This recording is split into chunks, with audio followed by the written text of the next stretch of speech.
Our next speaker is none other than Dr. Katherine Ottaway. She is a board-certified family medicine physician who practices in Port Townsend. She's a member of the National Health Care and is a representative of Mad as Hell Doctors. You already have a receptive audience. She traveled to Washington, D.C. and all over the nation when the health care legislation was happening, and she is very much an advocate for universal health care. Please help me welcome Dr. Katherine Ottaway.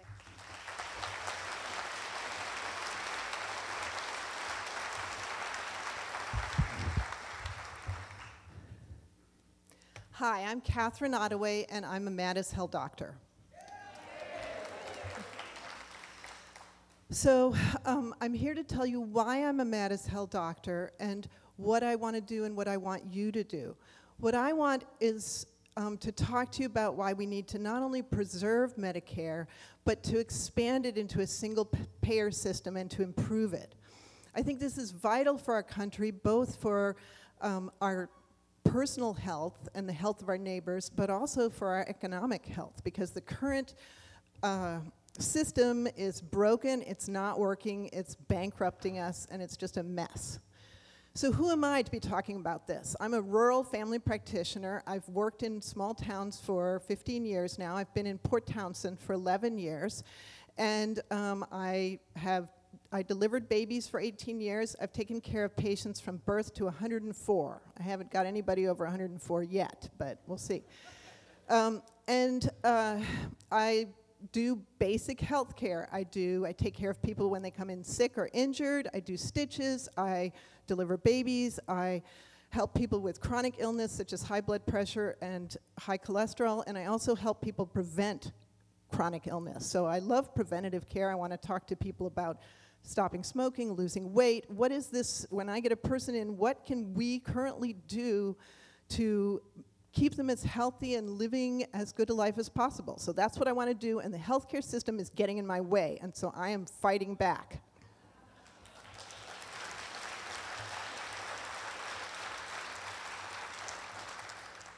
So I joined the Mad as Hell doctors because they were going across the country. I heard about them 2 weeks before they went because they were at the SQUIM. They came up and did a talk here in 2009. It was their practice one. And a friend called me and said, they need a woman. So I went with them. And we went across the country and we talked about what a single payer is and why we needed it. And we ended up in Washington, D.C. We did 40 different community forums in 26 days in towns and cities across the country. And one of the things we did was listen. We asked Americans to stand up and tell their stories, and we taped them. We had each person have a minute on camera to talk about why they were unhappy about the healthcare system.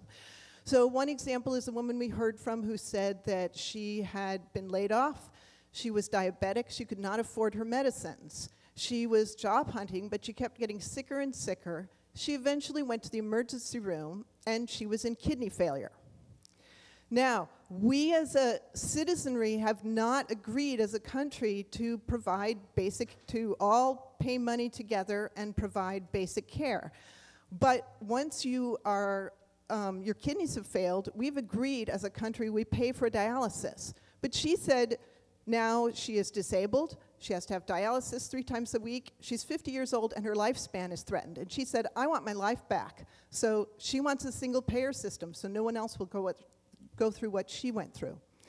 So we heard stories all the way across the country, and they left us just even more shaken than when we started out. So we don't have single payer yet, but I think we will. I think there is hope for it, but we have to stand up to the corporations. How is our nation doing?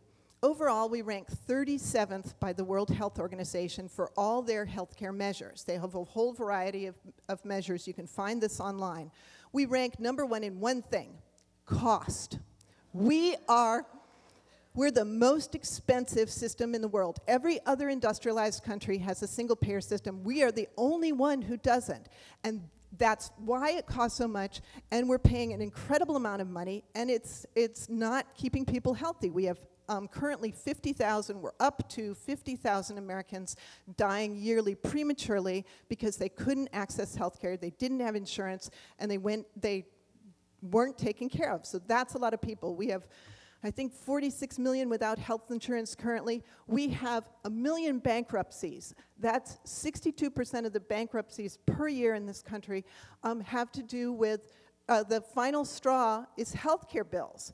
People think it's the uninsured who are in trouble, but 4 out of 5 of those bankrupt families had insurance, but they couldn't afford their copays, their deductibles, all of that money they could not afford. So they're declaring bankruptcy. There's no other industrialized country where you can go bankrupt from your health care bills because they have a single-payer system. So let's talk.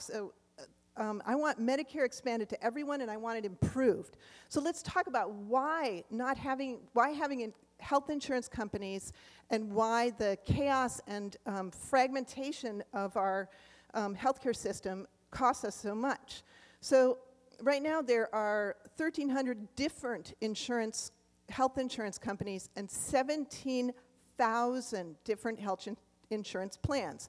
So personally, I can't remember the rules for all of them, and if somebody asks me, well, I have Sound Health number 36B, does it cover, you know, Viagra? And I say, you know, you got me. So nobody can keep these straight, and the insurance companies profit from our confusion and from all of the paperwork and the confusion among both the patients and the physicians and the hospitals. So so I think there's 4 main things that really are making this costly. One is profit, administration, technology, and competition. So let's talk about profit first.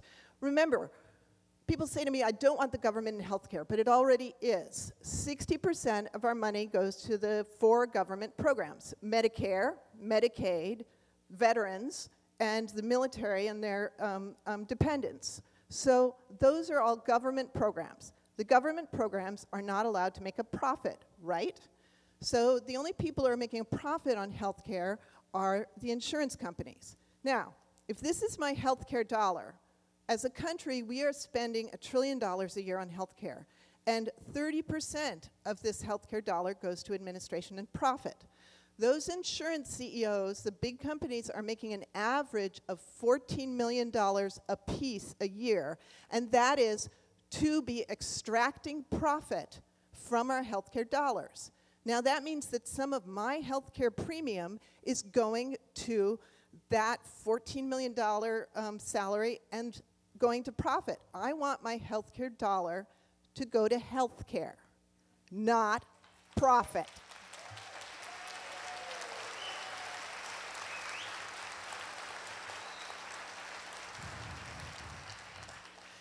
And also, if you think about it, the insurance companies, what group of people do they have? Well, they don't have people over 65. They don't have disabled people. They don't have the very poor, because those are on Medicaid, even though that's going away right now. They don't have the veterans, and they don't have the military. So you know what? They have the healthiest people and the working people and families, and those people are paying taxes to support all those other 4 groups, and are then paying for their own health care and paying for the profit. So I don't get it. Why are we agreeing to this? It's insane.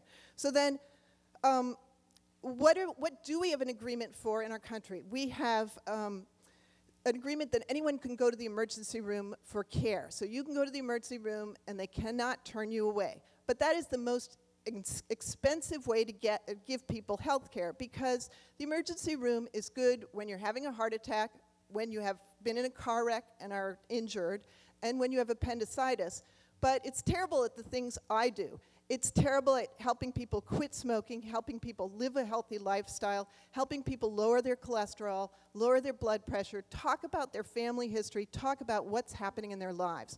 So we're doing this in a hugely expensive way. We need to get back to everyone paying into one system and not having these multiple different chaotic systems. Administration. I had a patient come in last Thursday. He brought a letter which said I had to call his health insurance company to get permission for him to be on the medicine he'd been on for 6 years for his blood pressure.